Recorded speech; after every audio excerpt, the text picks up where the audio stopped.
የተከበራችሁ አድማጭ ተመልካቾቻችን የዕለቱን ትኩስ መረጃ የምናጋራችሁ ይሆናል። ከመረጃዎቹ ጋር አብረውን ይዝለቁ። አጋዚያን ዜና እንሰኛለን። ላይክ፣ ሼር፣ ሰብስክራይብ በማድረግ አጋርነቶን ይግለጹ። በያላችሁበት ሁሉ የዓለም ዳርቻ ሰላምን እንመኛለን።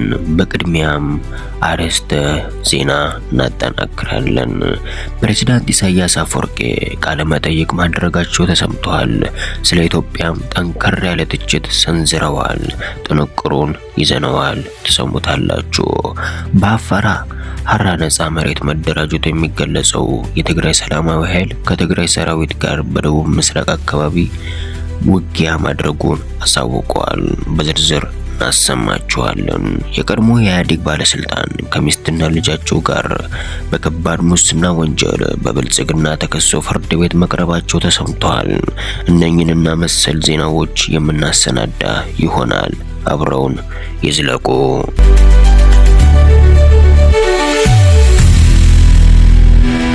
ፕሬዝዳንት ኢሳያስ አፈወርቂ በቅርብ ቃለ መጠይቅ ማድረጋቸው ተሰምቷል። ኢትዮጵያ በነገድና በጎሳ ልዩነት ፖለቲካዊ አለመረጋጋት በታመስ ውስጥ የምትገኝ ናት ሲሉ ወንጅለዋል። አስቀጥሎም ቀይ ባህርን ማን ይጠብቀው ማንስ ይቃኘው በሚለውና በተለያዩ ጉዳዮች ላይ ሀሳብ ሰንዝረዋል። የኤርትራው አገዛዝ ኢሳያስ አፈወርቂ ለ5 ቀናት ለስራ ጉብኝት ካይሮ መቆየታቸው ይታወቃል። ከዛም ወደ ሀገራቸው ተመልሰዋል።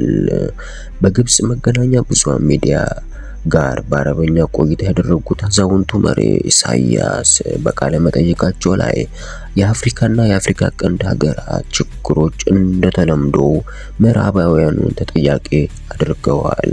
ከፍተኛ ጣልቃ ገብነትና የውጭ ኃይሎች በቀይ ባህር ፍላጎት ማንጸባረቃቸው ውጥረትንና ግጭቱን አባብሰዋል ሲሉ ተደምጠዋል። አዛውንቱ መሪ አክለውም ግብጽን እንደ ጎረቤታችን ስትራቴጂያዊ አጋር አድርገን ነው የምናያት፣ የልብ ወዳጅ ቁርጥ ቀን አጋር ነች ሲሉ ተደምጠዋል።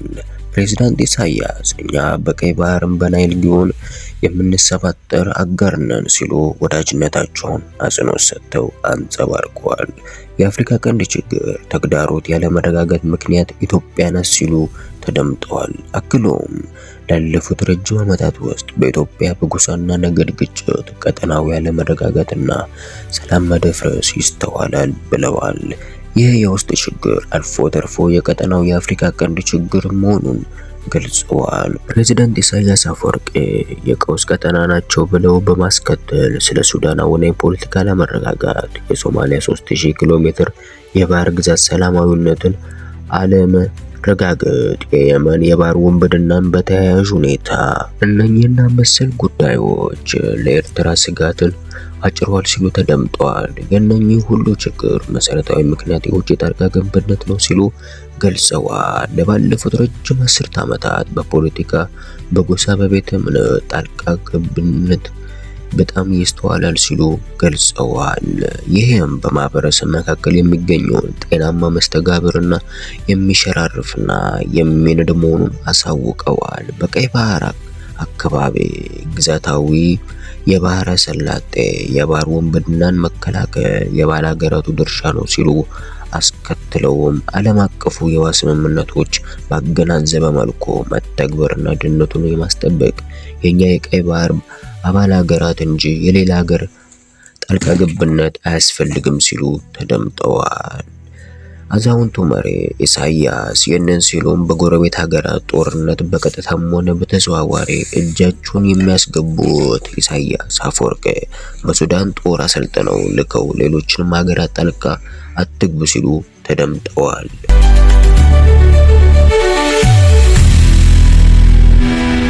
የትግራይ ሰላማዊ ኃይል በአፋር ነጻ መሬት እንደከተመ የሚነገረው ኃይል በትግራይ ግዛት ወደ ተሟላ ውጊያ ገብቻለሁ ብለዋል። አያይዘውም የብልጽግናው መንግስት እገዛና ድጋፍ እንዲያደርግም ጠይቀዋል። በግዛቱ ደቡባዊ ምስራቅ ቀጠና በተደረገው ውጊያ ሰብአዊና ቁሳዊ ውድመት መድረሱን ገልጸዋል። መረጃዎች እንደሚገልጹ ጦሩ የቀድሞ የቲዲኤፍ ጀነራል የሚመራ መሆኑን በአፋር ግዛት የትግራይ ሰላማዊ ኃይል ተብሎ እንዲደራጅ የተደረገ ታጣቂ ኃይል ሰሞኑን ውጊያ ማድረጉን አሳውቀዋል። ብልጽግና የቀድሞውን የሰራዊቱን ልብስ አልብሶ በአፋር ምድር አስታጥቆ ማሰልጠኑ ተገልጿል። ከትግራይ ሰራዊት ጋር ተዋግቻለሁ ብሎ አሳውቋል። በነ ጀነራል ተስፋዬ አያሌው የሚመራው ጦሩ በአፋር ግዛት ነጻ መሬት ባለበት ቦታ ወታደራዊ ቤዝመንት ካምፑን አድርጎ በትግራይ አካባቢዎች ላይ የተካሄደው ውጊያ በከባድ መሳሪያ ጭምር የታጀበ መሆኑን ገልጿል። ውጊያው የተካሄደው ባሳለፍነው ሰኞ ዕለት መሆኑንም ታጣቂ ኃይሉ በራያ ዘቡ ወጀቦ አንጎት አካባቢ በሚገኘው ኃይላችን ላይ ጥቃት ተሰንዝሮብናል ብለዋል። ታጣቂዎቹ ቡድን እያሉ የሚጠሩትን ኃይል የውጊያ እሳት መለኮሱን በተጀመረው ጥቃት በቡድኑ ከቲዲኤፍ የማያስፈልግ አሳዛኝ ወታደራዊ ኪሳራን አድርሰዋል ብለዋል። በደረሰው ኪሳራ ኃይላችን ሐዘኑን እየገለጸ የማይመለከታቸው ጦርነት ተሳትፈው መስዋዕትነት የሆኑ ወገኖቻችንን ገነትን ለወዳጅ ቤተሰቦቻቸው ደግሞ ጽናትን እንመኛለን ሲሉ በመግለጫቸው ላይ ገልጸዋል። ቲዲኤፍ እያለ ራሱን የሚጠራው ኃይል አሳስበዋል። በአፋር ገጸ ምድር ላይ እንደተደራጁ የሚገለጹት ራሳቸውን ሀራ ነጻ መሬት ብለው የሚገልጹት እነኚህ ታጣቂዎች ወጀቦና ራያ አንጎትን ለምን እንዳመሩና በምን ጉዳይ ጥቃት እንደተሰነዘረባቸው አብራርተው በግልጽ በመግለጫቸው ላይ አልገለጹም። ቡድኑ ብለው የገለጹት ቲዲኤፍ የሻዕቢያ ተላላኪ ህዝብን የካደ ነው ሲሉ ወንጅለዋል። ብሎም ተርፎም የደበቁትን መሳሪያ ያወጡ ነው ሲሉ አሳውቀዋል። ከወራት በፊት ጀነራል ብርሃኑ ጁላ የተደበቀው ታንክና መድፍ እየወጣ ነው ሲሉም ተሰምተዋል። ታጣቂ ኃይሎም ስትራቴጂያዊ መሳሪያ መደበቃቸውን መሸጎራቸውን አስታውቀዋል። የቲዲኤፍ ቡድን ከፕሪቶሪያው ስምምነት በኋላ የደበቃቸውን መድፍ፣ ታንክ፣ ዙ 23 ሮኬት በመካናይዝድ ጦር በታጀበ በተቀናጀ ሁኔታ ጥቃት ተፈጽሞብኛል ሲል ክሱን ቲፒኤፍ ብሎ የሚጠራው በአፋር ሀራ ነጻ መሬት የተደራጀው ኃይል አሳውቋል።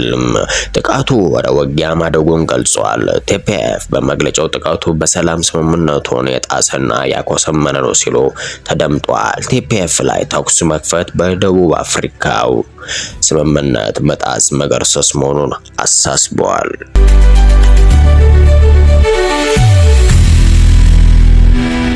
የቀድሞ የኢህአዴግ ባለስልጣን ከነ ሚስትና ከነ ልጃቸው የፍርድ ቤት ጥፋተኛ መባላቸው ተገልጿል።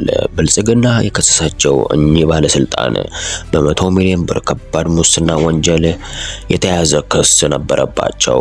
የቀድሞ የኢህአዴግ በኋላም የብልጽግና ሹም የነበሩት የብሔራዊ አደጋ ስጋት አመራር ኮሚሽን ኮሚሽነሩ ምትኩ ካሳና ባለቤታቸውና ልጃቸው በከባድ የሙስና ወንጀል ጥፋተኛ ናቸው በማለት የፌዴራል ከፍተኛ ፍርድ ቤት ወስኗል።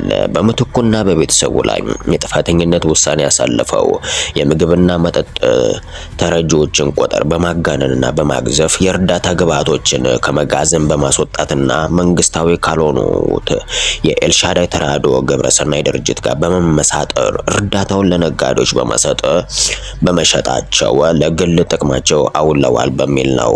ብሎም ተርፎም በብድርና ድጋፍ ሽፋን አታከው በህገወጥ መንገድ ከኮሚሽኑ በ100 ሚሊዮን ብር የሚገመት እርዳታ ለኤልሻዳይ ግብረሰናይ ድርጅት በገንዘብ መልክ እንደተሰጠ ፍርድ ቤቱም አረጋግጫለሁ ብለዋል። በህገወጥ መንገድ የተገኘ ገንዘብን ምንጩን ደብቆ ህጋዊ አስመስሎ ማቅረብ ወንጀል ክሱን በነሐሴ ወር 2014 መስርቶ እንደነበር ይታወቃል። በዚህ ክስ ዝርዝር ሀተታ ላይ